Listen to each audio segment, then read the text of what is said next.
This week on episode number 300 of the podcast, we got some goodies for you to celebrate.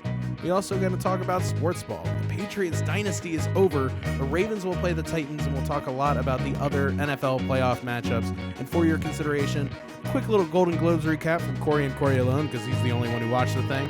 And in general news, Weinstein charged with 2 more counts on 2013 assaults, Bolton to testify to Congress if needed. The Hornberger method is in effect for generals in Trump's army, and just a whole lot more that we got to get to here. All that and more coming up right now on the O The Anthem podcast.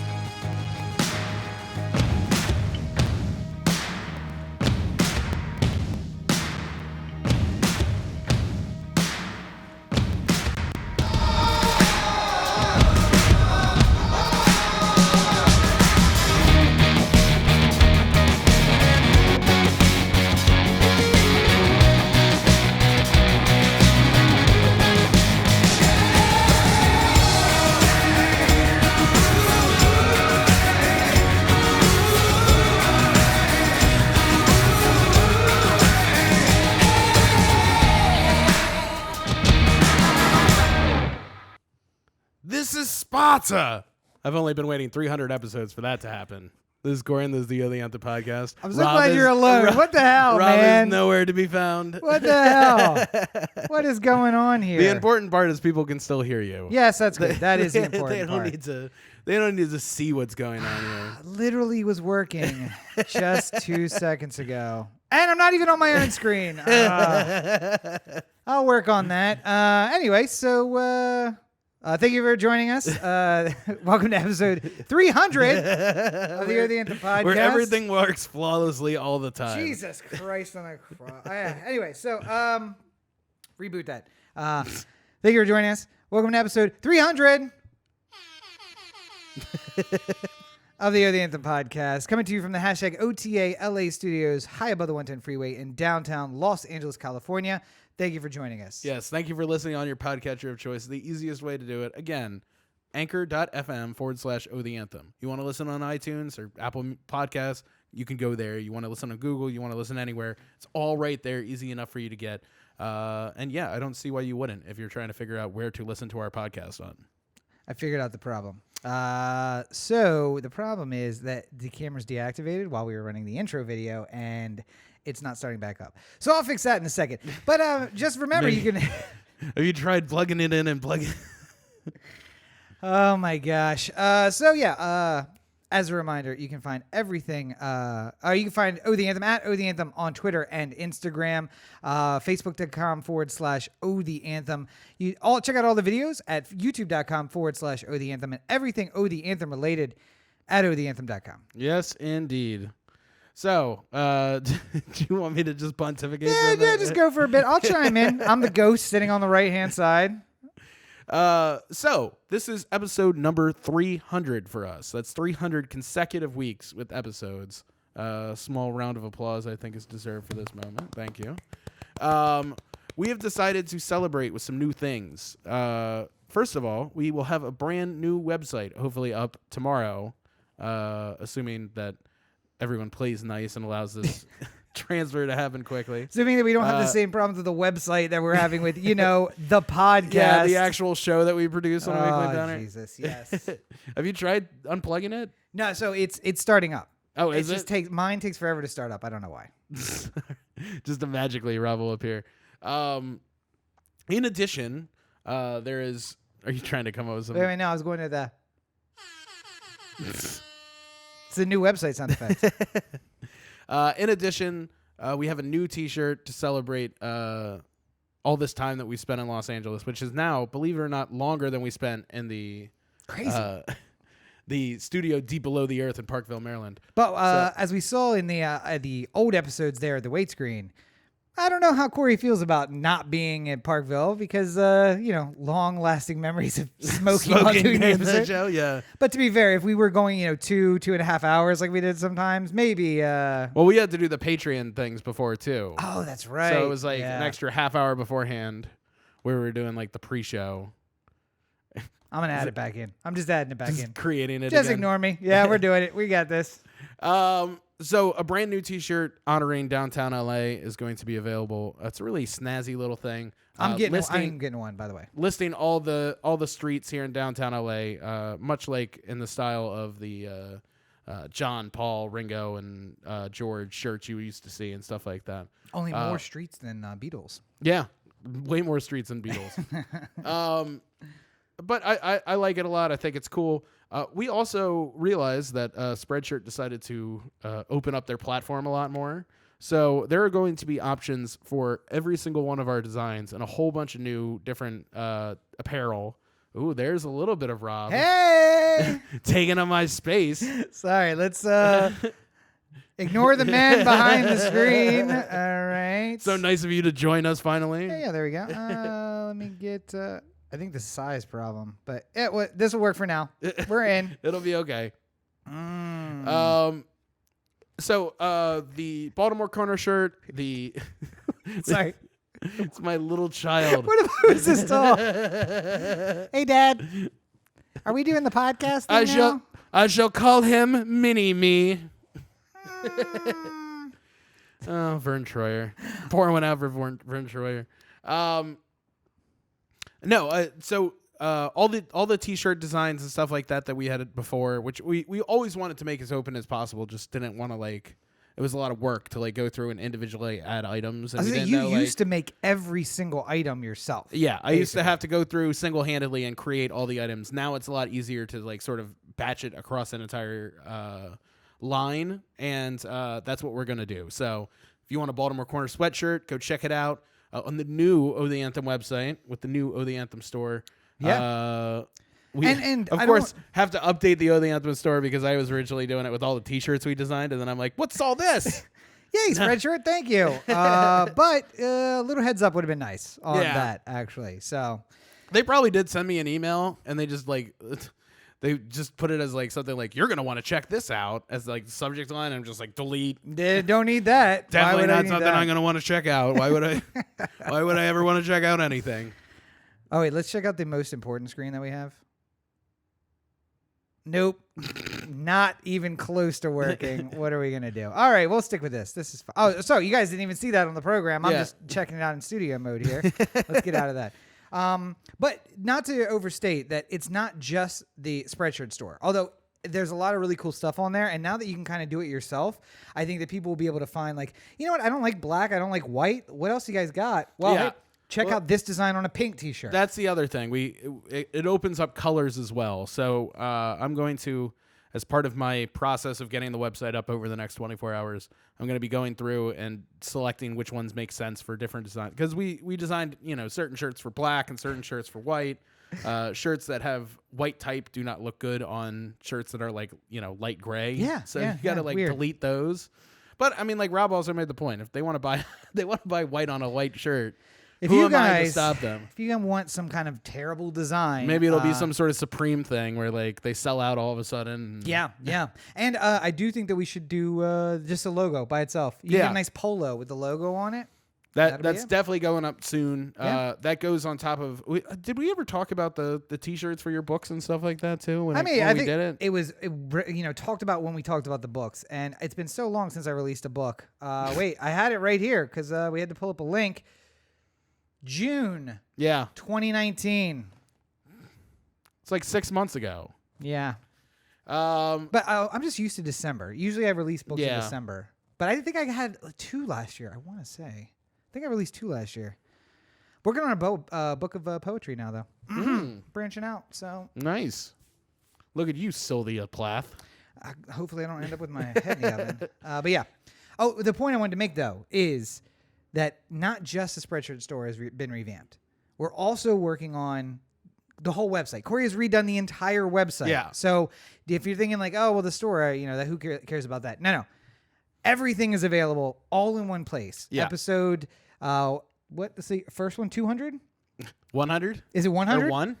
Does it go all the way back to 1? Yeah. Oh, my God. Okay, on the archives? Yeah. Oh, yes. All the way back to 1. While other podcasts make you purchase their back catalog, ours is available from 1 to 300. Well, when you're listening to this, 1 to 300 will be available all on the website. Episodes 1 through 200, you negotiate that at your own Well, leisure. it's funny. I was listening to Brad Pitt and Leo DiCaprio on the WTF podcast earlier today. Another fine podcast you should check out. I don't know if you've heard of it. Little struggling artist.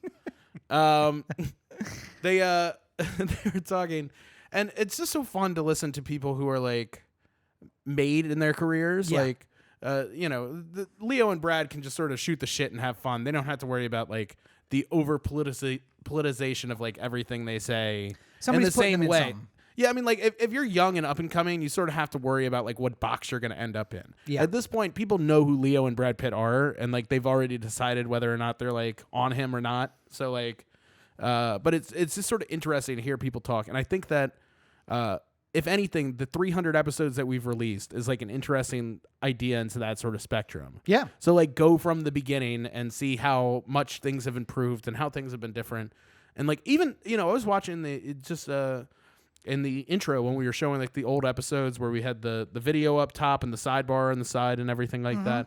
I thought that was a really cool design for when we had the availability of skipping ahead on YouTube videos, the annotations and stuff like that. I thought that was really cool, and we would still probably have something like that if it wasn't for them getting rid of it. I was gonna say the things that we've actually survived on YouTube, where it's like, oh yeah, we used to do this whole thing. Nope, now they're not going to do that anymore. So, but all of that, and just in the last like year of the live streaming and in the last couple of weeks of having it up on multiple platforms at the same time, like all this is. I'm excited to see where we are 300 episodes from now. Because I imagine we're going to say like, oh, God, those guys. But I will say that both the quality and the opinions have changed greatly in 300 episodes. So if you go digging around early on, I don't know what you're going to find exactly. We're not going to make any promises. Quality as the video has definitely improved. I mean, and it's so weird. I still wait for the day where I'm famous and like I'm on the Mark Barron podcast. And he's like, I'd like to talk to you about something you said in episode 188 of your podcast. I'm just like, oh God, what could this possibly be? That's not going to be good. No matter what it is, it's not going to be good. All right, Mark, let's get real. All right. I know you're holding. Hit me with it. Go ahead. Let's go. You gonna bury me? Bury me. But it's the other thing I think. So last year sometime. Wouldn't it be funny if I just made somebody's life easier and 188 was the episode where I just said something really they're just like, what do you think 188 is? Click, click, click, click, click. It's like, this Trump guy's got some pretty good ideas. P.S. I went through all of 2016 saying like, nah, forget it. Let's just vote for Trump. Let's just shake it up a little bit. That was a bad call. I hope nobody listened to me. And listen, if you're coming here for your voting advice, you're one of those people that I talked about in like episode 9 when I said some people shouldn't vote. My vote should count for 30 and you should get none. That's how that works. But that being said, we love our audience and please don't go anywhere. We're not sponsored yet. Is there? You think there's a reason no sponsors want to jump on board? Fuck. Anyway. Hey, idiots, buy this. All right, if you're the real dumb listener, boy, do we have a deal for you. 23andMe is got an exciting... Oh, that's the other problem, too. It's like, what are we going to get? Like, Stamps.com, I mean, I guess I can use that. I can use that. 23andMe, no. I'm going to wrap up your ad by me saying, like, don't do it! Because the one company just sold their entire data catalog to a crime scene investigation company. Well, I had that thing with Pod Save America where I was like, they were advertising 23andMe or something like that. And it's just like, you guys are spending all show going like, all these horrible social issues that we need to solve. And you're not like completely ignoring the one that's giving you money. Like, yeah. Just like if you took a break where you're just like, we're going to talk more to the Department of Justice lawyer in charge of nicotine related trials in just a second, but first, Marlboro. Ooh, that smooth taste. Now all that being said, I can be purchased. I can absolutely be bought. I will shelve any product that anybody has. Just let me know. Rat poison, not just for rats anymore. Just you smiling next to. Or just at that moment you take a drink and I'm just like, rat poison. Yeah. Do you have a problem, child? Rat poison. But no, the other thing I was going to say is that I think it's interesting. Again, 300 consecutive weeks of new content. It is a new episode every single week. And maybe only on 4 or 5 occasions did we record ahead, even 1 week. Yeah, I mean, usually it was like Christmas was coming up, or there was going to be some sort of vacation. Never really was it. I think once we did it, we did 2 in a week because like Jim was available and we were going to do one of the podcasts with him, and we said like, oh, let's just double batch it tonight, and then we don't even need to worry about showing up next week. Speaking of which, Oscars are coming up. Let's we should see if Jim would be available when it come on. Yeah, I don't know. Come do a show. Yeah, let's also, talk about it. Forget about the Oscars. I think one of our most beloved episodes was the us doing commentary over a movie. Yeah, we need to do another movie commentary episode. That needs to happen. I've been watching or listening to the rewatchables. This podcast has now just become me talking about other podcasts that I listen to. I was going to say, this is the third one that you've mentioned thus far. But things you should be listening to on your podcaster of choice. I was just like, I was listening to it, and I'm just like, yeah, we kind of had this idea with the watching the episodes, but it's still different and new, and I feel like there's more avenues for this. I think it would be fun. The problem is getting rights. It's always the problem with these sort of things. And I still I don't like the idea of like telling people like, it's like the Wizard of Oz and Dark Side of the Moon. You got to start at this moment. I think that's fine though. It's just like it works. Get ready and press play. It's the best version of that solution. I Yes. think the way I would like to in the future is just you're watching fucking Major League and you could just change the commentary track to us. That's gonna fucking happen. No, I think it's actually possible. Like, cause you can download on digital ones, you can download new new tracks. Yeah, and it would just how do we? And I mean, make like it a lot of people do it for subtitles. So like Roberto, if he's watching some movie and he wants to watch it in Spanish, he puts the Spanish subtitles on a movie that doesn't necessarily have them. Oh, I think we should look into that. I think that there is an entire market for that. The other thing I think is the next big thing is being able to pick your sports announcers. Oh yeah, because like I've talked about this for a while. Because like I think that there's just going to be interesting combinations of people who you listen to on like a podcast and you like their opinions on sports, and then you're going to be able to live stream and watch an episode with them, and they'll do commentary sort of like in the vein of whoever is doing the game. Well, they're basically that's what listening to Orioles baseball on anything except for the official stations is, where like they're having their show and then it'll just be like, yeah, update, bottom of the third, 2 strikes, 2 men on. Well, yeah, I mean, here we go. Oh, that was a strikeout. Yeah, I remember on the Fan during Ravens games, they would have like a live because they didn't have the rights to the Ravens game, and they can't do direct play-by-play.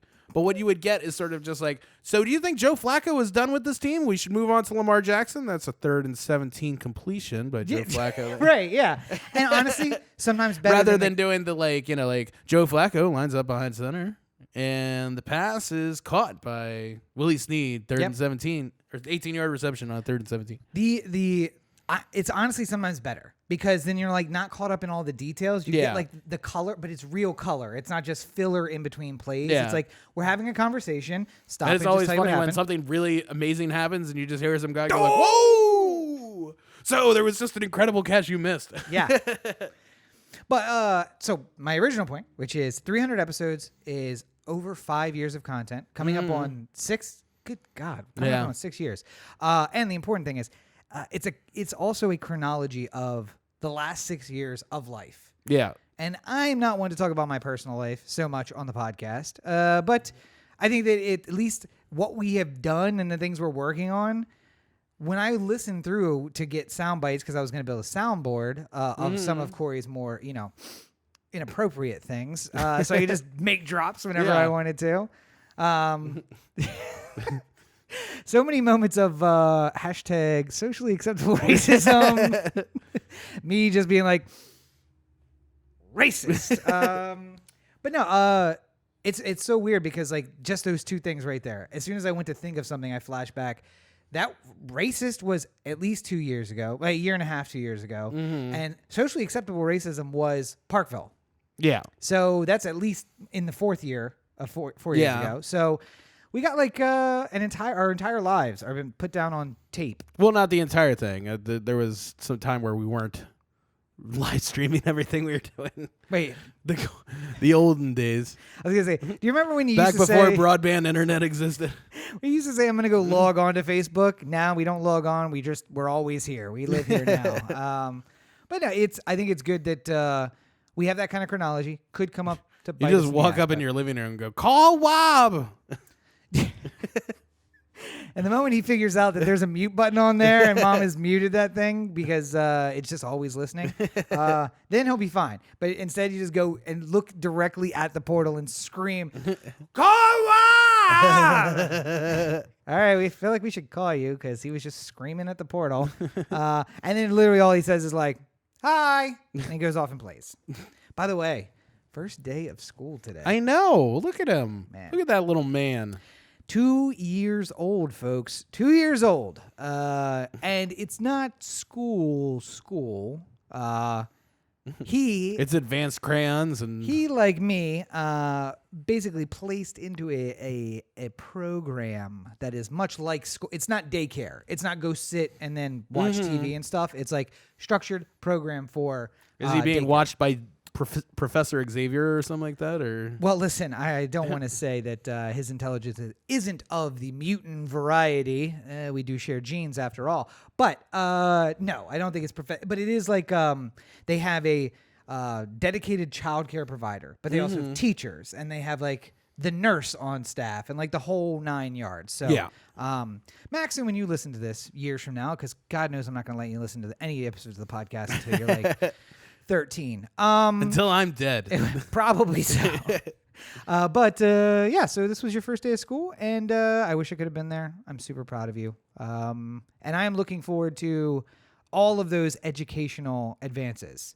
And it's like, it's weird because like I saw everybody's very supportive online, but I can see that like people aren't chiming in who sometimes comment on our pictures. And I'm like, if it was like his first football practice, I know people would be like, hey, yeah, great. But school's important. Yeah. Always remember that. School's important. But speaking of his first football practice, I feel like it's time to take a little trip down sports walk.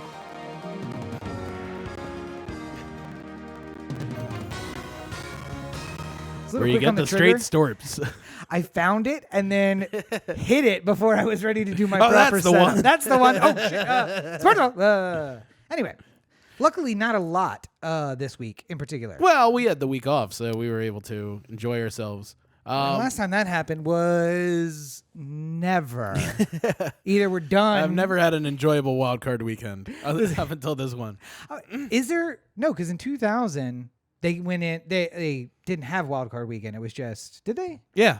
Well, we Yeah. played. We played Yeah. whatever it was. We always played. always played. We always played. So it's either Well, we're out 'cause- or we're playing. Because So. part of the thing is that for most of the years that we've been watching football, the New England Patriots have been a dynasty at the same exact time. So, Oh, yeah. the Well, they're on their way to a dynasty again. I mean, they made the playoffs this year. oh, unfortunately, they left early. Something they. By the way, you know what? The last time they had a loss in the wild card round of the playoffs. 98. No, it was Ray Rice when they did the hey diddle diddle play of the middle. Yes. Who Or no, was- the 80-yard run, like second play of the game or something like that. Ray Rice broke it out for like 80 yards, and that was it. It was over after that point. Ravens Patriots on wild card weekend. Yeah, Who was the 1 and 2 that year? I don't remember, but That would God, have been the Steelers, probably. probably like the Steelers and maybe the Colts or something like that. Man, what? That is my mind blown. Yeah. That, like, wait, they played wild card weekend? Yeah. Good Lord. Well, that was I think the last time they played in wild card weekend too. Yeah, yeah. So Not good at the wild card. yeah. But the Patriots have been eliminated. Yes. Uh, By the way, go find the video of that last pass in the fourth quarter set to Celine Dion's "My Heart Will Go On" from Titanic. yeah. It's magic. Just magic. That song makes me cry so often. They put it to everything, and I just start like tearing up like a little baby. And apparently it makes Tom Brady tear up too. 'Cause that's what it looks like in the video. So the Patriots dynasty may be over. Yeah. This might be the end of it. Tom Brady is a free agent. There's some talk that he is interested in seeing if he can do it without Belichick and maybe add to his legacy by doing it like on his own.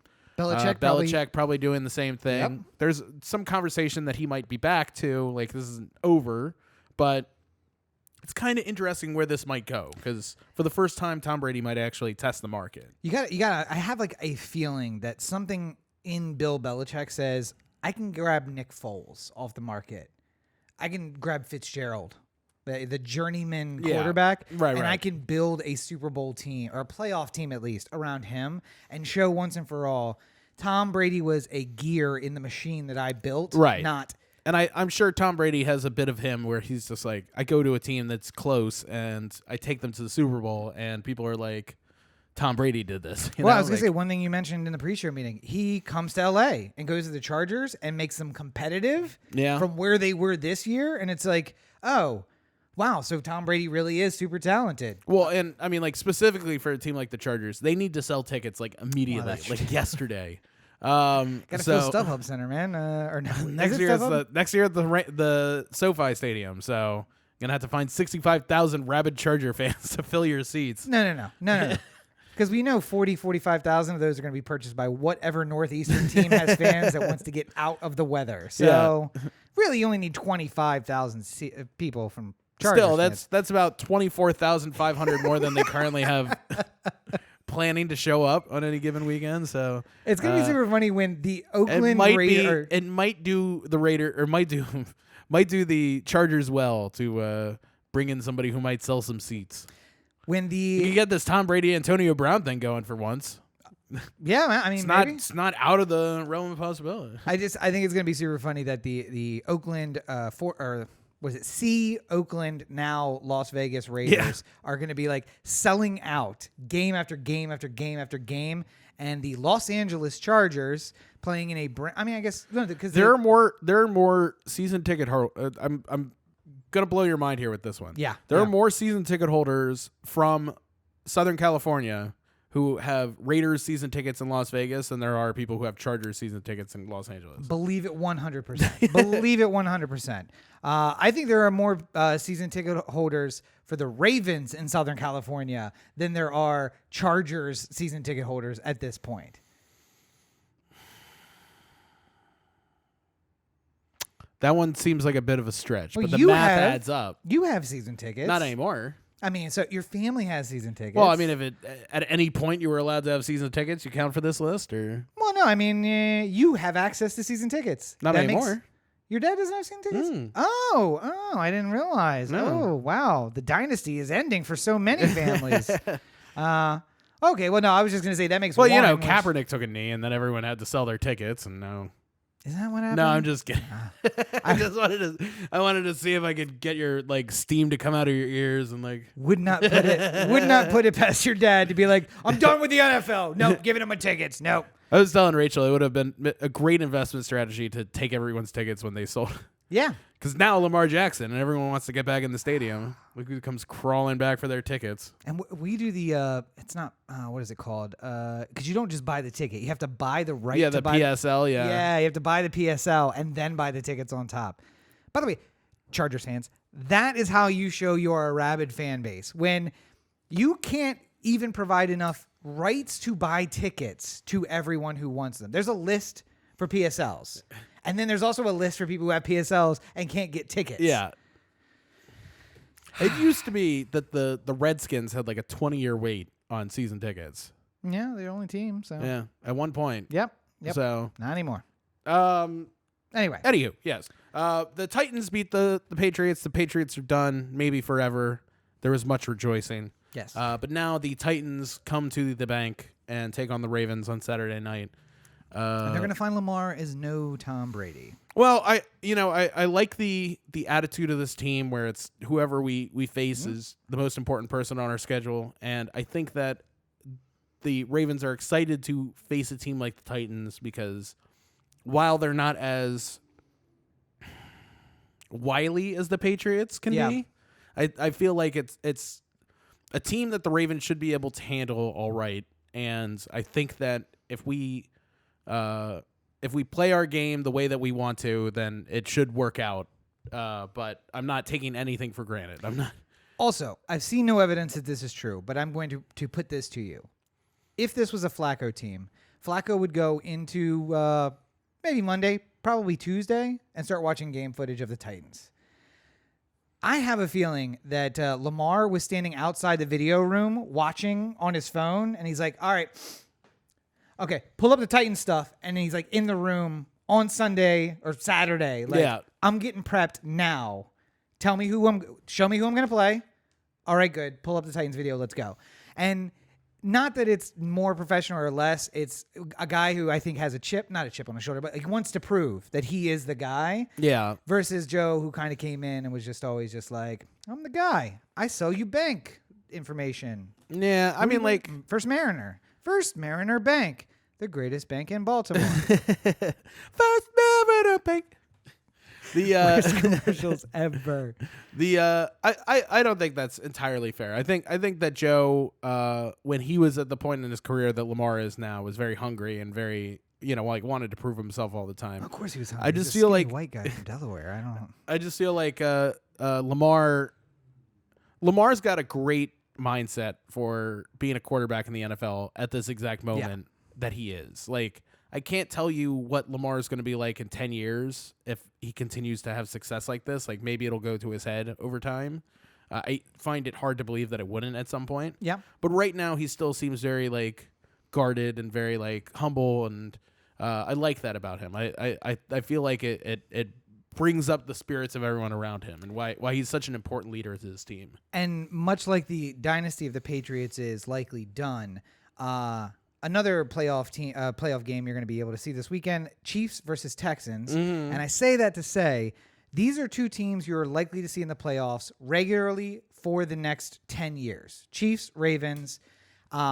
And I couldn't figure out something older than this, so I'll concede and say Manning Brady is what we're looking at now, where it's like I would hope. I mean, I think Mahomes and Lamar would be worth the price of admission every time. Yeah. Like, I can't see a version of the game being like, oh, this is a real ugly match. Like, and much like that rivalry, it's almost frustrating that they can't meet in the Super Bowl. They're meeting at best in the AFC Championship game.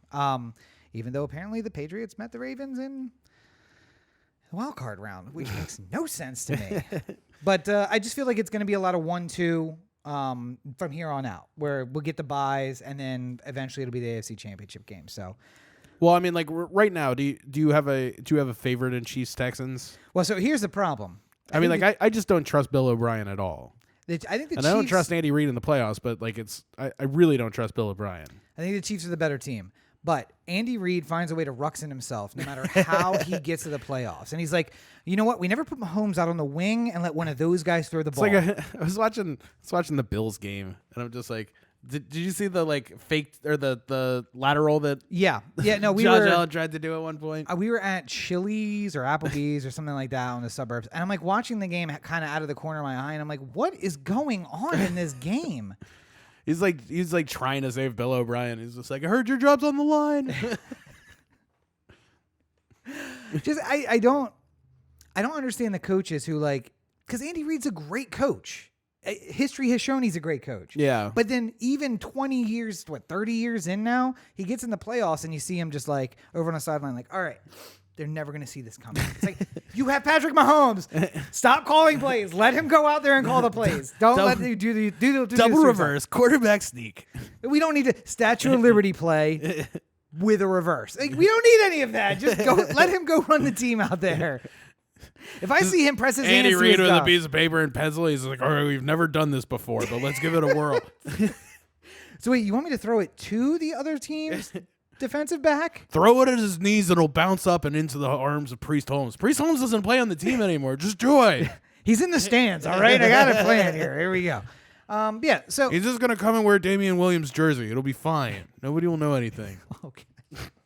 I think the problem though is that both of those are good teams. Isn't Priest Holmes 50 years old? Shut up. Both of those teams are good.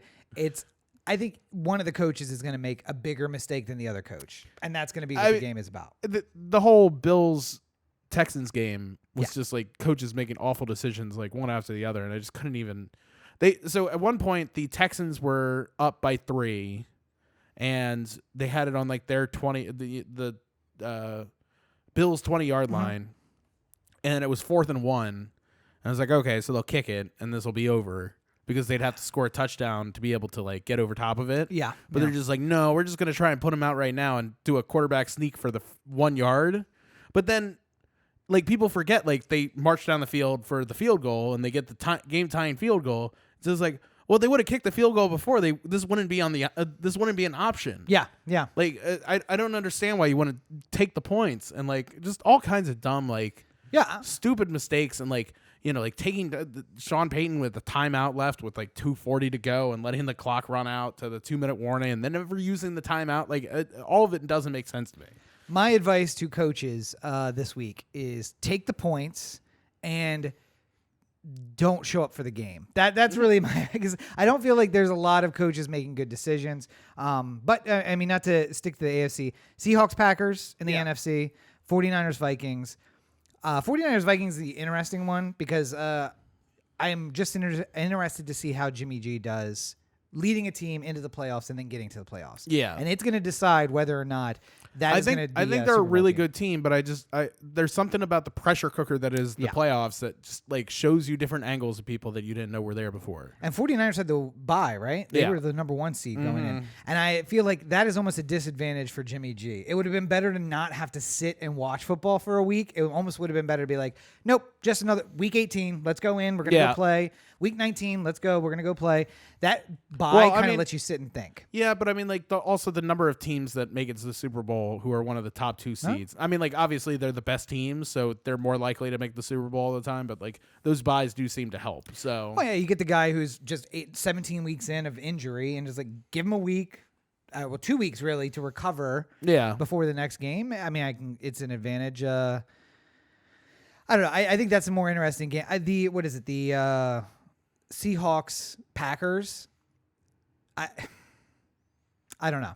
I don't know who to even cheer for in that game. So I mean, I guess I would root for the Packers, but I mean, like, I think the Packers will win. But I just Russell Wilson is the type of guy I'd never want to bet against. Yeah. Like, I don't ever want to like have money riding on a game and then I'm looking at him just like, oh fucking. It's 3 minutes left, and Russell's got the ball. Yeah, he's the anti-Jameis, where it's just like he makes a game exciting, but almost always for a good reason. And you're just like, oh, okay, well, how'd he do that? But it's like then sometimes he blows games. When he does it, he blows it in like the first quarter, and it's just not going to be a good game after that. Throws 3 interceptions in his first 3 passes, and then we move on with the rest of the exciting Seahawks game. Jameis is the guy who throws 2 interceptions in a row and then comes back and throws a 70-yard in the air bomb downfield, which somehow evades two defenders and just drops into the basket. And you're like, you threw it into the chest of a defender on the last one. What are you doing with There was nobody else there. He just threw it to the defender. Like, oh, I forgot. Our hey, it's my buddy CJ Mosley. Fuck. We're wearing white today. We're wearing white. Somebody should have told me. Damn.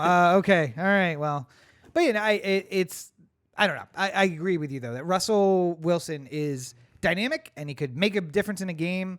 But Willie, I don't know. Well, I guess we'll have to see. Moving on. Yeah. Wait. Let me play that the big drop that we have for that segment. I'm sorry. So. Wait. I don't seem to have a. Well, half of our production team absconded to Mexico, so. Oh, true. With some of our equipment, and by our I mean his equipment. What's yours is ours, and ours is not yours. Yes. Come back soon, Roberto. Quick Golden Globes recap. Because Rob didn't bother to watch. We should have opened with this because then it wouldn't matter that I wasn't on the screen. Anyway, there you go. Should have skipped ahead. That's not going to lose you though, right? No, because I put the background. Oh, that's right. Sneaky. Yeah. For those who didn't watch the Golden Globes, you didn't miss much. Most of the people you imagined would win did win. Here are some surprises. 1917 won Best Picture for drama and director as well for Sam Mendes. And Bong Joon-ho's Parasite won Best Foreign Language, which is helpful for it in the Oscar race. Like it further cements it as like the runaway winner, if you will. And a very good field of foreign language films, I'll say. Like Parasite has gotten the most acclaim, but I think that it's a really good year for foreign films just in general. I will say that Ricky Gervais, who hosted for his last time. No, I'm saying he kept talking about how it was his last time hosting. Yeah, well, that's and because they weren't gonna let him do it anymore. everything he said before the show and then during. Yeah, I mean he definitely riled some people up. Here's the thing that I don't understand about where he was coming from with his act, and it's not that any of it wasn't funny or anything. It's fine. All of it is playing to a certain audience, which shared it like crazy on Facebook today. Yeah. So that part worked. But I would say that Hi, Rachel's mom. part of the reason why it doesn't work in a grand scheme type of thing is that what makes these awards valuable is the idea that it's important to win it. And if you don't, like, part of the reason why even when the Orioles are terrible, they have people who are saying only great things about them, like Jim Hunter. The reason why Jim Hunter survives every single Orioles season is because they know they can put him in front of a microphone when it's time for the season to start again, and he could just be like, I think this Alberto guy might have a real future in this league.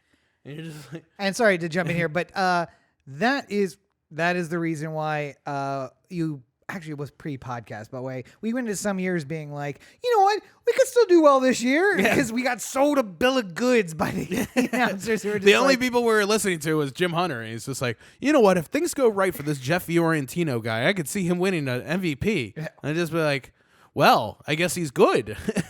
We have an MVP candidate on it? Maybe we'll do better than we think. Nope. 60 wins. That's how it works. Screech, you deceived me. No, it's fine. You can make fun of Hollywood, and you can make fun of like the liberal assumptions of the people in Hollywood. I don't know if the day that most of the said liberals were going to be talking about the fire in Australia is like the best day to like have in your opening, like, like don't listen to any of the political things that they're saying. Like it's all bullshit. Like I don't know. Like, to me, I feel like the best hosts of these awards are the ones who make it feel like you're at some amazing event that is a once-in-a-lifetime opportunity. And where everyone's not half in the bag. Right, exactly. Even though everyone is, because it's the Golden Globes and you can drink. I do want to say one thing, though, also about 1917. Friend of the show, Roberto, who, of course, we missed and come back soon. And basically, like, I don't know, a third of my office who knows nothing about movies and should really watch my reviews more. To say things like, I can't believe 1917 beat Once Upon a Time in Hollywood. Yeah. You haven't seen 1917. Like, how can you even hold that position? Like, again, when I saw that they won, I was like, oh, I'm excited for 1917. Yeah, I've been meaning to see this. I'm glad that it's good. And it's like, oh, I hear Roger Deakins. I'm already digging that. I'm liking Sam Mendes. Oh, I'm down for that. Okay. But I did see Tarantino's like Swan Song earlier this year. So bar's pretty high. Boom. Beats that. And it doesn't really mean anything, I guess, but still. Like, I mean, it's the Golden Globe, so it's one of those things. Like, it means everything and it means nothing at the same exact time. If you're Sam Mendes right now, your agent is walking up to you going like, "I'm feeling really good about the Oscars," and it could mean absolutely nothing to 1917's Oscars chance. Also, I think that it's benefit. It helps that it wins, but it doesn't mean anything. If you're Sam Mendes' agent, you're also like, hey, let me talk to you about the 3-picture deal that this got us. Yeah. And it doesn't really matter. Like, that's the thing. It matters, but it doesn't matter. Even if you won the Oscar or not, now that it's going to be more in the talk. Now, by the way, that just helps. Like, if you're just more in the conversation, that's really almost half the battle. It's only in like 3 theaters nationwide. Or no, it's in 5 theaters nationwide, 3 of which are in the city of Los Angeles. So it's to make sure that it qualifies for the Academy Awards. That's why. And we could go see it, which, by the way, we could. But I think the only one even close to us is out on the west side. It's like deep in the valley on the west side in San Gabriel. How do you do this to us? I'm like, nothing really, like no ArcLight, but it's debuting in like 2 weeks. So either way, we'll be able to go. It'll probably also step up this weekend. I'm betting we'll be able to see it at ArcLight or at Alamo or something this weekend. But yeah. But I see that and I get super excited for it. I don't understand the people who get upset and are just like, no, it shouldn't have beaten. You haven't seen the movie yet. Like, don't prejudge that. Yeah. And maybe a detriment to 1917. I'm going into it now with real high expectations.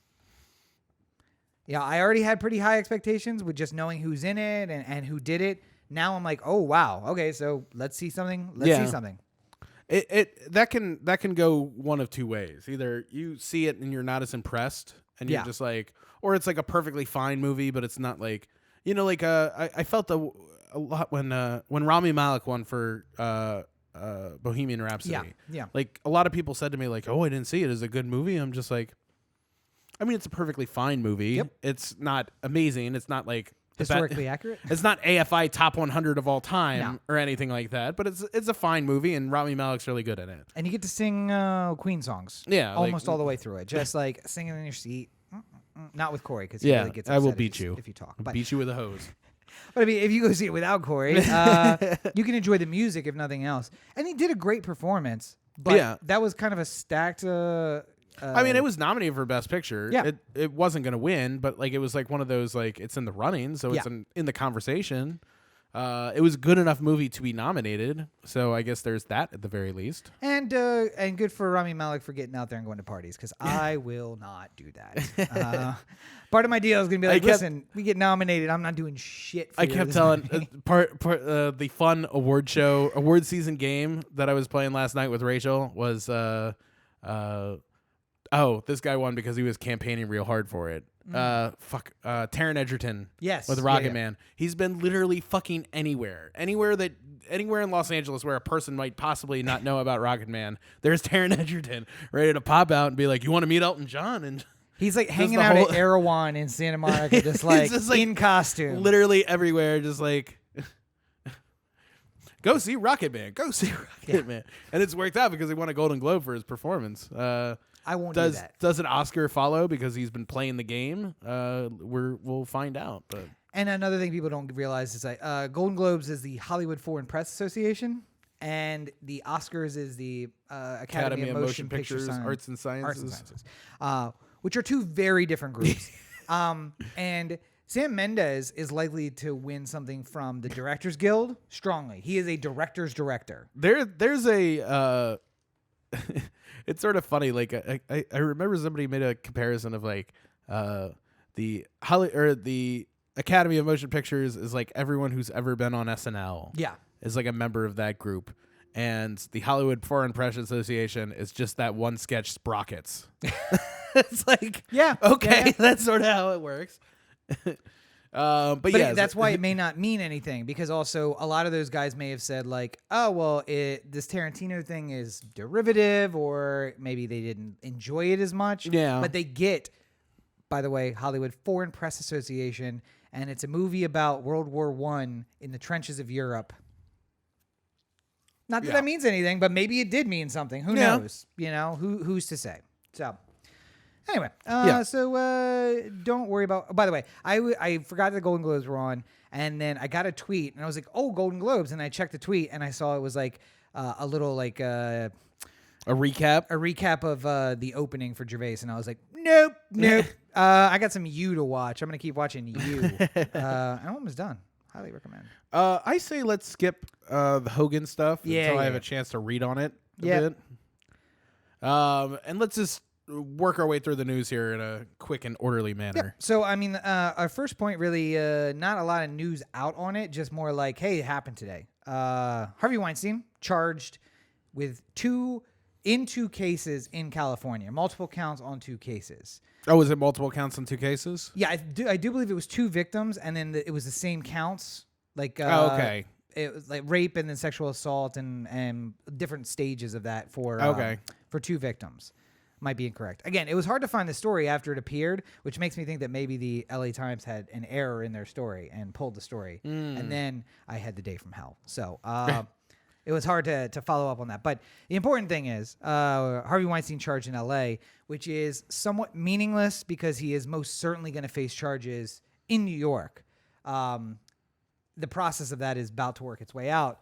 But we were discussing why people may not understand that in the pre-show meeting. And basically what it comes down to is, I'll put it in Corey terms. When you got somebody who needs to get got, you got to do what you do to get them got. And this is LA's way of saying, all right, listen, even if he's found innocent, or not guilty in New York, we are immediately going to arrest him and bring him here and make him face charges here. So in a way, it's like two women, 4 counts, rape and sexual battery in each. Look at that. Look at steel trap up here. That's right, Max. And just remember, there was this is where you got it from. This is where you got it from. These jeans. But you know, it's so it's news, but it's not really news because it's like, oh, this is happening. But in the end, if he's found guilty in New York, the likelihood he ever comes to trial in LA probably 0. Yeah, it's more of the guarantee of like, if New York doesn't do the right thing, we'll bring him out here and we know what to do with him. Well, also there's like a feeling of, you know, and it sounds weird when you're talking about it with like Weinstein because like they seem to have reserved it for the people who truly deserve it the most. Mm-hmm. But there has been more and more in recent years of piling indictments in different states to try and really get somebody. And it's going to be funny when it's not somebody like Harvey Weinstein. I mean, I would argue too, gets though, traveled all across the country to. It seems like it's more recent only because we are entering the phase of like, oh yeah, these powerful people just kind of travel from state to state and do whatever they want wherever. Yeah, they are. and I mean, like, also there's a degree of like, you know, even in the 80s, like you couldn't really keep tabs on people as well as you can nowadays. So, if there was some sort of talk about, you know, a indictment in New York, it wouldn't necessarily make its way to California right away. Yeah, I mean, it's the same so way.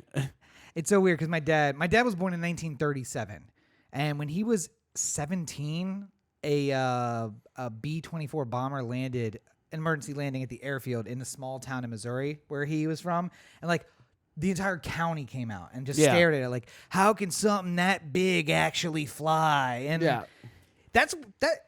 He didn't have indoor plumbing in his home growing up. And now he is looking at like, oh yeah, no. So I just turn on my TV and Al Jazeera is broadcasting live from Baghdad. Yeah.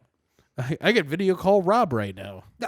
Okay. So, and he also loves his Portal because he says like, I don't have to worry. He carries a flip phone. It's a very dumb phone. And he's like, he always feels like he's missing out because he sees that Sarah and I will video chat, and it's super easy. Hit the unmute button, the only button on top, and just say call Rob, and it calls me, and we do a little video call. So it's great. But can you imagine, like, being born in a world where flight was a mystery, and then your grandson will speak to a magic box, which then calls your son 3,000 miles away, and they look at each other and chat as if they're in the same room. Like, it amazes me to think about the things he has like been through. But that's not as important as I want to skip down to the next thing, not the very next thing, but the thing after that. Yeah, because I love that Corey and I send tweets to each other during the week where it's just like, hey, we should talk about this, and we try to whittle it down from roughly 400 every week down to a few topics, but. Sometimes we get really impassioned about something that's definitely not going to make it on the show. And we're just like, did you hear about what's happening with peanuts in Peru? And it's just like, nobody cares. It's just like, yeah, but I want to argue about it for a while. However, when you caption something, the Hornberger method of blank, I'm in, and I don't know even what it is. I don't even have to read the story I'm in. But can you just take a moment for those who may not have watched 30 Rock to explain what the Hornberger method is before we jump into this? So Pete Hornberger was a producer on TGS, which was the fictional show that 30 Rock was based off of. It's like a fake SNL type show. The girly show. The girly show. But then it became TGS with Tracy Jordan. Because the girls didn't matter, and it was all about Tracy. And somewhere season 3, 4, something like that, they're going to introduce a new cast member onto the show. And there's a lot of debate of like, who can they get who won't anger Tracy and won't anger Jenna, and that everyone's going to come in with their different ideas, but Pete has a system where he starts off with somebody who's okay, but definitely not good enough, and then you put the person you really want to get the job in the middle, because then you see like the progression from one to the other, and then you put the worst choice at the end, so that you go, oh, it got better at the second one and it got worse, and now I'm going to pick the second person. And that's how you guarantee that Hornberger was going to get the cast member that he wanted. And then all of a sudden, everyone started introducing new people into the auditions. Yeah. And there's like 150 people, and like Hornberger's going like, there's no way to account for this in the method. Like, So basically, he was just, as long as I can control this, I can force you to choose the right option. Yeah. The problem is it's the same logic that you use with like if you were asking your parents to like if you wanted to like go to New York for the weekend, you know they'd say no, and so it's like, all right, so I have 3 options available to me. Either 1, I do drugs in the den all weekend, 2, I go to New York, or 3, I go to Paris. And they're just like, wow, I don't want you to do drugs, and Paris is way too far, so I guess you're going to New York. Be like, all right, bye. All right, yeah. I guess I'll have to. And the Hornberger method worked because both Tracy and Jenna, character Tracy, not actual Tracy, character Tracy and Jenna were dumb. They're really dumb. And they could be fooled by that. So it is not a surprise that in order to try to keep some semblance of sanity in the White House, that the generals and the staff generally have taken to the Hornberger method when it comes to presenting things to the president. So there was a story that came out recently where I can't remember who said it, but like basically Trump will not read anything. Like anything longer than a page is just absolutely not getting read. Yeah. And if it doesn't catch him like right away, he'll just put it down and never pick it up again. He has the codes to our nuclear weapons. Which is great when he's getting briefings on important international events. Yeah. But a separate story from the Washington Post, I believe New York Times. Yeah. About how the generals basically came to him with the news of the option of assassinating the number 2 in Iran, basically the Mike Pence of Iran, and they had basically thrown it in as like the worst option that he wouldn't pick in the Hornberger method. Using Corey's previous example, it's the do drugs in a den all weekend one, where you're just like, well, there's no way they're gonna let me do that. But they might say yes to Paris, but Paris is too far. That doesn't make sense. So yeah. It's like the drugs in the den, though, is definitely the assassination of the number 2 in Iran. Or so they thought. And Trump picked it. He thought it was a great idea. And let's just say that nobody thought about what was going to happen after they did it. Yeah. And that's a problem because Iran was developing nuclear weapons, and then they stopped, and then now they're going to start again. Yep. And they're already saying that there's going to be retribution. And there was already attack in Kenya. They also took on our electrical system or internet somewhere in the grid. Yeah. And I think the thing that bothers me the most is just that in previous years, whether or not I agreed or disagreed with the person in office, I would often come to the same general idea, which is I don't know what they're dealing with. I don't have all the information they do. They know way better. They have way more people around them that know what's going on. I have to trust their judgment. I don't think this war in Iraq is a great idea, but I have to trust George W. Bush because he's got the best information. And then you find out later that you've been hornswoggled. Wait, because remember, Colin Powell also came out and said, hey, and now you're like, whoa, validity. All right, I trust that guy. And he's saying that guy is right. So, okay. Right. And you like it's this thing of trust where like you trust the person who's telling you something. Yeah. But when Trump says, hey, I decided to do this, I go like, I don't trust you to actually make the right decision. And these types of, I don't actually believe that you had the information that I don't have, kind of thing. You know, like I'll put it this way: if Trump came out and said we're erecting a giant guillotine in front of Congress and we're going to start marching everyone out, including myself, I would say something like, "This doesn't sound like a good idea. I don't know why, but we shouldn't do this." Just because. Yeah. It reminds me, by the way, Trump, I don't know why I just thought of this. Trump reminds me in that way of another very funny black comedian, Martin Lawrence, from the 1996 movie Blue Streak, where he's playing a thief pretending to be a cop, and his boss, who I think is Joey Pants, but that would mean that Joey Pants was his cop boss both in that movie and also in Bad Boys. Yeah. But nonetheless, he says to him, "Do you ever just stop and hear yourself?" And he says, "Sometimes I don't know what I'm going to say until I'm finished saying it."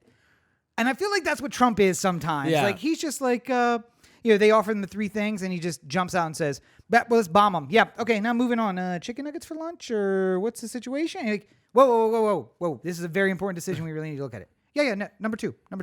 Yeah, so here's the exact quote from the Times. I forgot that you posted it in here. I did. I put it in the notes. Officials presented the president with options. The Pentagon tacked on the choice of targeting Soleimani. I can't pronounce that name, so I'm sorry. Soleimani, mainly to make other options seem reasonable. They didn't think he would take it. When Mr. Trump chose the option, military officials flabbergasted were alarmed. So yes. Oh, I thought of another great example. Simpsons, when the Arnold Schwarzenegger of the Simpsons universe is president. Yeah. And they say, like, you have 5 options. And he's like, number 3. He's like, not that option. That's not available. Somebody should have done that. They're like, here are your 3 options, Mr. President. You didn't choose me to read. You chose me to lead. That is exactly what Trump is. Oh, my God. Simpsons predicted it yet again, that we'd have a president who they would just be like, number 2. They just picked the wrong pseudo-Republican. Well, actually, that guy can't be president, theoretically, because, Ted Cruz also couldn't be president for the same reason. Not important. But I just want to say to the generals. I imagine one day, if Arnold really pushed it, he would just go to Iowa or something like that and just be like, come on. You know you want to do it. But I feel like the general. Everyone would just be like, do it. It's fine, Arnie. You can be president. The generals and staff should take the tact of the generals from that Simpson episode where like, here are 5 options. And he says, number 2. And you're like, okay, not number 2. Anything else? Any of these 4 that are left? And it's like, number 4. Nope, I'm sorry, not that one. Okay, any of these 3 They did that in The Simpsons, too. That's what I'm saying. Where they start pulling the options until eventually there's one. And it's just like, oh, sounds like a great idea. There you go. That's what we need to do with this guy. Or I think he's probably got goldfish memory, and come back to him later after he's had a couple Diet Cokes and a cheeseburger, and then say, here are 3 options. Because it also could have been that he was hangry. And he was like, no. Just come back later and just be like, just confirm we were bombing that hospital, right? What? No. What? Who said that? Who said the hospital? Oh, by the way, funniest part of this whole story, not really funny. Not haha funny. No. World War III is perfectly possible. Iran is a close ally of Russia now. And this means that we are bombing not only, we're assassinating, because, by the way, a targeted killing of an official is an assassination. Right. We're doing so without congressional approval. But we're also bombing holy sites because we bomb things. Again, it hurts me to break my natural trusting instincts of... Even if it doesn't sound like a good idea, a government official is giving me this information, so I feel like I have to go with it a little bit. Yeah. The idea of bombing holy sites to me was not great because that one hits you differently than if it, and let me put it into an American context here. If all of a sudden the Washington Monument was bombed Mount Rushmore or something like that. Like, Mount Rushmore could get bombed. Nobody could die. It could just crumble down, and people would be fucking pissed. Yeah. There would be people who've never been there, who don't know anything about it, who are going to be immediately wanting to string up whoever did it by their... Better example. Cathedral at Notre Dame. Yeah. Because it's a religious site, but it's also just like an important Parisian thing. And to be frank, we don't have anything in America that the world cares about. But if it was bombed... Catholics are mad because you bombed this very old cathedral. But just generally speaking, everyone in the Western world is like, the fuck, man? Yeah. Like, what are you doing?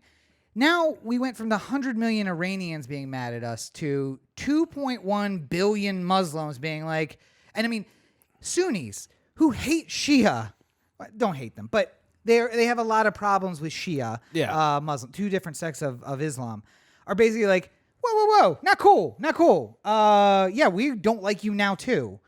It's just like, if you could make the wrong decision, if we could play a game called which is the option we shouldn't do, we could also call that game which option is Trump going to take, because that is how that works. Yeah. Well, speaking on that, I mean, the other part is that immediately after the assassination took place, Pompeo was out on TV and Trump was being quoted on things.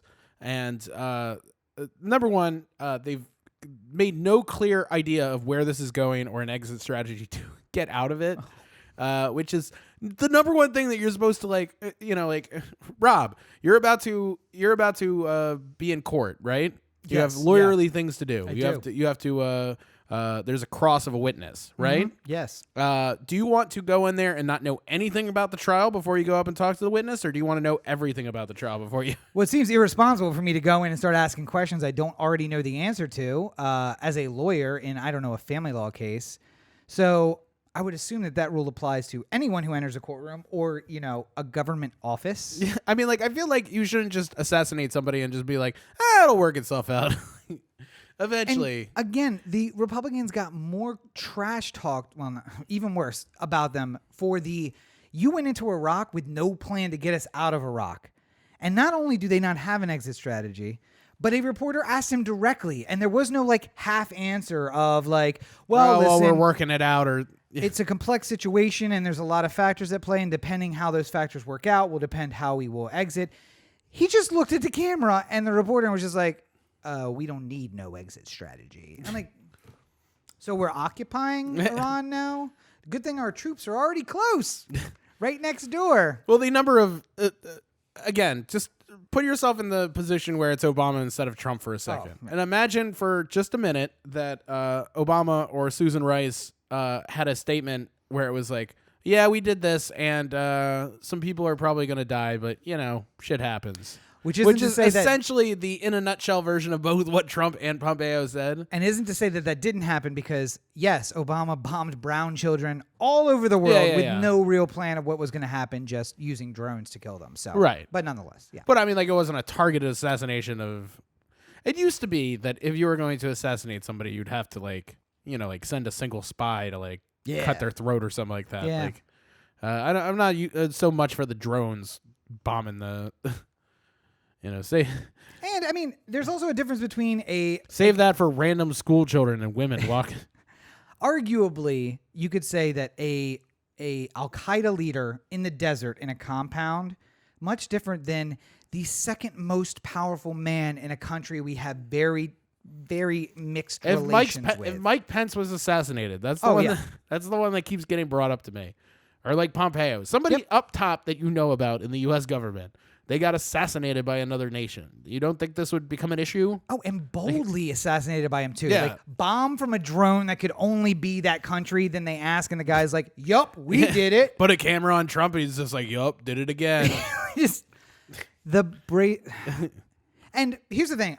Part of me doesn't care because I'm about to be 36. You're about to be 36, which means officially, by the way, welcome to this, cannot be drafted. Not only won't be, but cannot be. Yeah. Absent as I've been describing it, a Berlin in 45 situation, which just basically means everyone goes. We're surrounded, and it's like, hey, 3-year-old, can you hold a gun? All right, sit right here. If you see anyone, it's not like Jojo driven, Rabbit all over again. Yeah, basically. But I mean, unless we are invaded in so much as every able-bodied person goes and is fighting in their own street, not somewhere else, we will never go. Yeah. And that's why all of the people who work in my office, all jokey with the memes about World War III. And I was like, hey, super healthy 22-year-old guy, maybe not so much with the jokes. Hey, you're 21. Didn't you play college football last year? I feel like your draft is somewhere along an A1 plus A1 plus, meaning as soon as somebody says the word draft, you just go into a uniform. So maybe hold back with all the jokes. Maybe some of these people can get bone spur deferments or something like that. Oh, wait, they don't do that anymore. The only good thing that most millennials today have to look forward to is right now, antidepressants are a disqualifier for the U.S. military, which means that our available draft went from about 30 million to 3 people. Also, they don't give you the week off to go to Coachella, so I don't know. Here's the question. Would you volunteer? Military acceptance is way too low. How do we get more young people to join? Try giving them houses and education. How about Coachella tickets? Oh.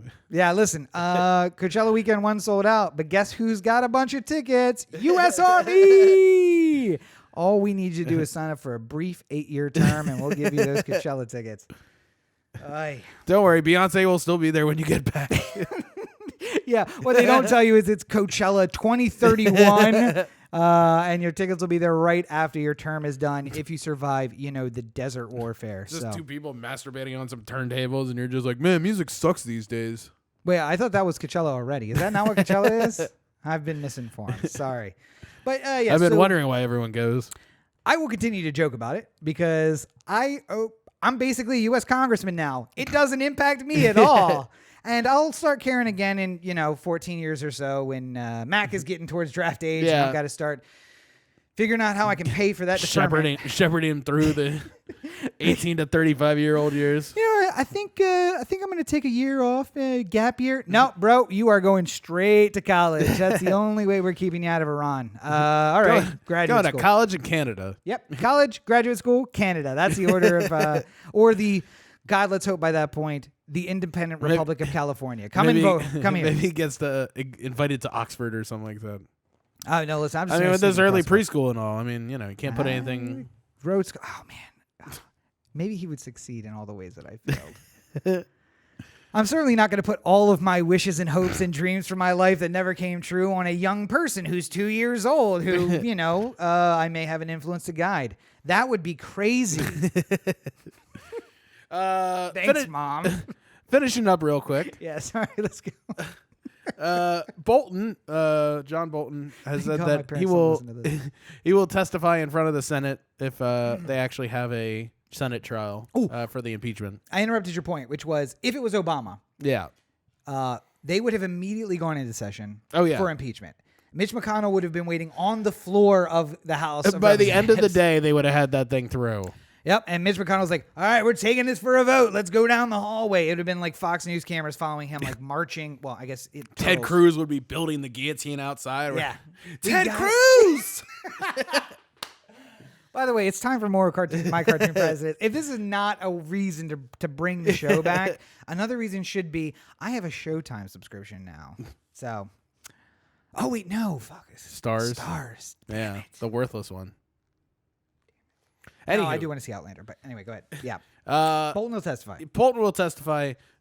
This would be must-watch TV if it actually happens, but right now McConnell is trying to keep any kind of actual trial from happening, but he's stepping on his own feet and doing so, so let's see what happens, I guess. Question for Bolton's testimony. Hats not allowed on the floor of Congress. Does he have to remove both his wig and his mustache before coming in? I think if they made people remove their wigs, there would be a lot of people in Congress who were voting. A lot of bald very guys. irrational. A lot of bald guys. But yeah, no, his mustache is basically just who was the guy from Maryland who ran for president? Congressman. God damn it. Not the former mayor. No. But this time ran for president. This time? In 2016. Steny Hoyer? No. Nope, not him. Your guy from the second, right? No. Oh, God, it's good. Anyway, he's bald. And he's like, am I the only one playing by the rules? I see you over there. I see you in the cloakroom. I know that's fake. I see you, Senator Dianne Feinstein. You ain't fooling me. And now Corey gets hit with a slander accusation, and then in courtroom he rips off the wig that she's wearing. He's like, not slander. Boom, I was right. Thank you. The governor would kindly like you to leave California. All right. Okay. All right. Sorry. Further on, yes. Trump trails all Democrats. Half of voters favor impeachment. Fox News poll finds. Yeah, and this is not so important because we kind of all knew this, except for Fox News has been really good about skewing, like reporting the part of the poll that makes sense. And this gets me to the point where there must not be any good news in the poll. I would like to say that this poll is one that you should not care about at all. Because this happens a lot with Fox News polls. And sometimes they're interesting if it's like Fox internal reporting. Sure. But 95% of the polls that they release are just created by internet research. And then a lot of times people will say like, hey, Fox News is doing this poll figuring out about impeachment. All you liberal friends should vote on it. And then they like skew the data that comes in per se. Yeah. The ones that I would feel more like the signs that you should point to more, I think, are like Tucker Carlson took real offense to the assassination this past week. When you're losing Tucker Carlson, like that's when you're starting to get into like a danger zone. Like, because every once in a while, Geraldo can go off reservation and say, like, I don't trust it. Yeah. And then they're just like, oh, crazy Geraldo with your completely independent views and opinions on what's happening in the news. Yeah. But Tucker Carlson. Tucker Carlson, it'd be like Hannity went on tonight and just like, what's Trump doing? None of this makes sense. Yeah, I was going to say the only way that goes to DEFCON 1 is Hannity. Fox and Friends and Hannity are both like, all right, listen, we gave him a lot of rope, but it looks like he's trying to hang himself. I'm starting to think he doesn't know what he's doing. Oh, my God. If Sean Hannity ever goes on TV and says, I'm starting to think he doesn't know what he's doing. I don't know that it will ever get better than that. I mean, that might just have to be the last bit of television I ever watched. Just like, nope. I'm good. I'm turning on Fox News tonight. I am done watching TV ever again. Thank you. And then finally, just bringing her along to Hannity all the way. In an interview with the FBI, Paul Manafort said he used Fox News host Sean Hannity as a back channel to President Trump in the period between the FBI raid of his apartment and his indictment months later in October 2017. So basically what was happening was, you remember when Manafort... when they found out that Hannity had a similar, there was a conflict of interest. Yes, yeah. Wasn't it like 6-7 years ago? Yes, but I mean, like, no, I mean like the news report was like 6 or 7 years ago. Oh, about that? Yeah, something like that. Last fall. It was last fall. It was feels last like fall. 6 or 7 years ago. Feels like it. Yeah. And this one is October 2017. So yeah, we got that going. I guess that was 3 years ago. Basically saying that Manafort was reaching out to Hannity so that Hannity could put things on his television show and reach out to Trump is really saying something about what's going on right now at Fox News. So, by the way, what's the definition of conspiracy? I mean, like a legal definition of conspiracy? Two or more people attempting to, planning, or taking a major step towards committing a crime. Yeah, but I think the crime part would be the problem. Because what, like, there's very few crimes where I can be convicted of telling you to do it. Yeah. Unless I'm like directing you to do it. Yeah. Like if I said like, hey, I'm going to give you $100, go burn down that house, then I'm in trouble. Yes. But if I said, hey, you know what would be a really fun thing to do is burn down that house, and you did it and I didn't have anything to do with it. I just suggested something. I just said it out loud. I thought it was a joke, and Rob took it way too serious. Yeah. Like, I mean, that's sort of, But do we have to consider the source? Because the end result of this is Trump, who again was given 3 options, one of which was absolutely insane, and he said, let's do that. So that's why he went to Hannity, so he'd only have the one option to choose. Hannity says it's got to be true. Yeah, it's like I think one of the bigger deal is that there was something about do not contact the administration, do not contact the president, blah, blah, blah. And he back-channeled away into getting his message to the president through Hannity. But not like Hannity called the president. Like Hannity went on TV and said things. And we know for sure that the president saw it and was influenced by it because, again, he was given 3 options and one of them was absolutely insane. And he chose that option. America, America. Like my and here's the thing, like it's been brought up and I think it's like a little too casual. Sometimes presidents will go on a little military campaign right before their re-election because it's one of those things, right? Like you can get an easy win. Reagan went into Grenada. Was it Grenada? Yeah, I mean, like 84. This is it's a wag the dog situation. Yeah. So, and the problem though is Reagan went into Grenada, whatever it is. Bush went into Panama. Clinton was in the Balkans basically the whole time, but like we pulled out in 95 right before the re-election. Like we won. Here we go. We're out. Kosovo and Kosovo, Bosnia, Herzegovina, Macedonia, and Bush never pulled out of anything ever. No exit strategy. Obama. We're still in Bush's wars. Yes. Obama just bombed children in third world countries. But my point is, before Bush, it was very much low key. Like we're gonna go in a place that is not a lot of cleanup, and we're just gonna make a big scene. We're gonna get a clean victory here. Yeah, we're gonna win. We don't bomb. We're Ohio State playing Alcorn State early on in the season. Yeah, just dominate them. Just getting a good little easy win out of the way. Yeah. We don't go to the place where where Obama was warming relations, and it looked like things were getting better. But obviously, it's still a Muslim country, which means that there's still a lot of stuff left over about Afghanistan and Iraq, and bomb their holy sites And Muslim their second bans. most important person. Yeah. We don't do that. Because that is not a re-election campaign. That is, I'm going to get voted out in November. So screw you guys. Good luck with that whole Iran situation. Well, I think it just dawned on me where this is all leading. Okay. Because the Trump voters have very short memory. Yes, they do. Like goldfish memory. Yep. So maybe where this is going is Trump starts in a war with Iran now.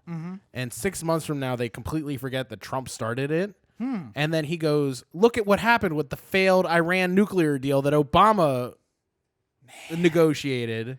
And then all the people are like, that's right. Obama had something to do with Iran. It's just like, you should blame Obama for all this problem. I don't want to be in the middle of a war right now. I just want to be the peacetime president. But fucking Obama ruined it all. Like that's 100% where this is going. We're just going to wait until people forget that Trump he's going to do 97,000 other crazy things between now and 6 months from now. Yeah. And we're going to forget about this part. If that is his plan, that is someone else's plan. Because that is way too well thought out and way too planned into the future to ever be a plan of Donald Trump.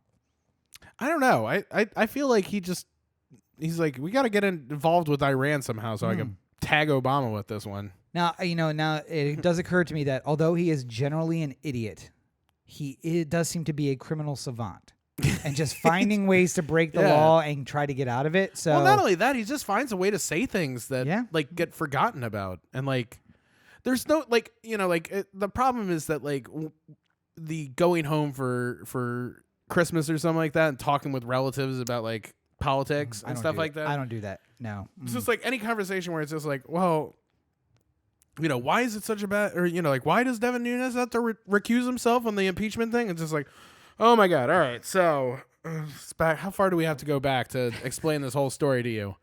And then Ronald Reagan got elected. You're in like president. a 47-point statement of like why it's all bad. And then you forget like the most important part. And then you call him up like a week later and just like, oh yeah. And by the way, flew to Italy to meet with a disgraced prosecutor. That happened too. Anywho, where you can find more illuminating political news that won't surely depress you. Where's that?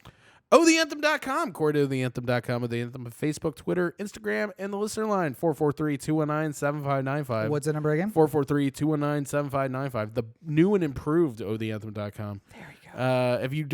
If you go online tomorrow and it's not new and improved, then come back a little bit later and it will be. But everyone go check out the site because I put a lot of work into it. It would mean something if I had more than like 2 views. Do we have a count? We have a counter at the bottom, like it's 1998. How many views of it? 17 unique visitors. Yes. I ever wonder if the people at like Tide or whatever are just like looking at that going like, why can't we get our numbers up? Why aren't we Wendy's? I just did a review for Cats that will be released shortly. Unfortunately, all the time that I was going to spend editing that video went into fixing the website today, so slightly delayed, but a Cats review for you to enjoy. And then I want to go see 1917 like right away tomorrow, so let's figure that out as well. Yeah, we should go find where it's playing. Yeah. And of course, you can find all of that at CoreyBakerFilmmaker.com. Correct. And YouTube. At LegendsB5 on Twitter, Instagram, Snapchat. And YouTube.com/CoreyBakerFilm. No. No? No. No! What happened? I never had it. Oh, you can get it now. Oh, can I? Yeah, you just have to talk to your representatives at Create Music Network. Oh, well, let's do this already. Where we are now a member. Yeah. Each of our personal channels and the O The Anthem channel, part of the Create Music Group Network. Hooray. So, just remind me. I'll okay. have somebody look into that tomorrow. Where was I going with that? Oh, yeah. Hey, you can find more of me at Robert and Cheek on all your social networks. Oh, here, give me the one shot. Robert and Cheek. Get this guy out of here. Since it wasn't on for the first 2 minutes of Robert and Cheek at all your social networks. The best 2 minutes this podcast ever had. And, of course, you can find my reviews at youtube.com/Rob Cheek. I had a Cats review that went up last Thursday. It was, more timely. It's too bad we saw that on different days. that yours is so delayed. Well, I also have to make a featurette about the AMC Burbank 16 too, which is something you're not doing in your review. So. No, I am not. Yeah. Yes. But Jumanji, the next level review, also up right now, so get that checked out. And new review on Thursday. New videos coming all the way on. We are working on a bunch of other stuff. We have 1 month left to shoot a couple pilots that we keep saying we're going to shoot, so we'll get on that eventually. But you can find more of me at Robert and Cheek, robertandcheek.com, of course. We can find links to political blog and the books that are available on Amazon. Barrow's books. Thank you. And, of course, I can't say enough. Now that I'm talking, let me get my shot. Yeah, can't say enough. Corey has done so much good work on the Spreadshirt store. A lot of things you're going to find there are also just T-shirts or totes or hats with the book logos on them. So if you have a book that you particularly liked, you can get that there. I promise you in 2020, here's a resolution, since this is the second show, it makes perfect sense to do it, of the new year, that I am going to make sure to have all of the previous books edited, which we now have the rights back to the entire time. I'm going to edit all of those and get them back up by the end of the year. And I would like to do an audiobook version of all of those, although I feel like that's ambitious. I say let's try one and see how it works, Yeah. and then figure out whether or not we are getting ourselves way into deep on something that. I do feel like I'm about to have a lot more free time. So I feel like it'll just be, hey, what are you up to? Let's go shoot something. Or let's record 5 chapters of my 110 chapter book. But anyway, yeah, so we got a lot of exciting stuff coming. It is chilly and dead in Los Angeles right now as far as the film and the weather is concerned. But things will be heating up for summer, and I'm hoping that we will get back in the swing of things and get some things shot and out there. I actually have a feature starting next week, so. Well, there you go. So don't look for that for your consideration drop anytime soon. That'll be up eventually. Whenever Roberto returns. Yeah, I will say I am going to also revamp my website. We use Muse for the current website, which apparently is not available anymore. And that means, I think I said this last week, I have to learn Illustrator or something similar to build a Dreamweaver. Dreamweaver to build a website. So it's like, how the website looks now, how it's going to look for a while, and then I'll learn the new thing and I'll get a new version up. But Muse was so easy to use. Yeah. It really sucks they're not doing it anymore. But anyway. Anywho, I think we've done good here today. We've done something. I don't know if it's good. But as always, you are listening to the O The Anthem podcast, part of the O The Anthem digital network, for the 300th consecutive time. No, fuck, now I forgot the outro. Thank you for joining us. Oh, thank you for joining us. Have a great week, everybody. I wish I knew one other quote from 300. I would throw it out there. Well, what's the one? The This is Sparta. Oh, that's right. I did that at the beginning. So. Come back with your shield or on it. There we go. Bye, everybody.